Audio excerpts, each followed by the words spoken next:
കുറച്ചിലാണത്രേ. അവൾ വീട്ടിലെത്തിയപ്പോൾ തന്നെ പൊട്ടിക്കരഞ്ഞിരുന്നു. കലങ്ങിയ കണ്ണുകളിൽ നോക്കി അമ്മ ചോദിച്ചു, വഴക്കിട്ടായിരിക്കും വരവ് അല്ലേ?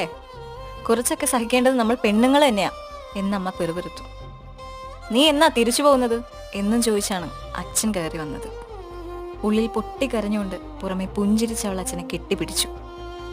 മനസ്സുരുകി അവൾ പറഞ്ഞു, നാളെ പോകുവച്ചാ. പറക്കമുറ്റാത്ത കുഞ്ഞുങ്ങളുടെ മുഖത്ത് നോക്കിയിരുന്ന് അന്നവൾ മുഴുവൻ ഉണർന്നിരുന്നു. രാവിലെ കുളിച്ചൊരുങ്ങുമ്പോൾ അമ്മ മൂർധാവിൽ ചുംബിച്ചു. അച്ഛൻ ഇഷ്ടമുള്ളതെല്ലാം വാങ്ങിയൂട്ടി. ഷർട്ടിന്റെ പോക്കറ്റിൽ നിന്ന് കുറച്ച് കാശെടുത്ത് കയ്യിൽ തിരുകി പറഞ്ഞു, കുഞ്ഞുങ്ങൾക്ക് ഇഷ്ടമുള്ളതെല്ലാം വാങ്ങിക്കൊടുക്ക്. വരുമ്പോൾ എന്തിന് കണ്ണ് കലങ്ങിയിരുന്നു എന്ന് ആരും തിരക്കിയില്ല. അവൾ പറഞ്ഞതുമില്ല. ജംഗ്ഷനിൽ നിന്ന് ആങ്ങളുടെ കൂട്ടുകാരൻ്റെ ഓട്ടോറിക്ഷയിൽ കയറിയിരുന്നു അവൾ എല്ലാവരെയും നോക്കിയൊന്ന് പുഞ്ചിരിച്ചു. അമ്മയൊന്ന് കരഞ്ഞു. അച്ഛൻ്റെ കണ്ണ് നിറഞ്ഞിരുന്നു. എന്തിനു വേണ്ടിയെന്ന് ഇനിയും അറിയില്ല. മകളെ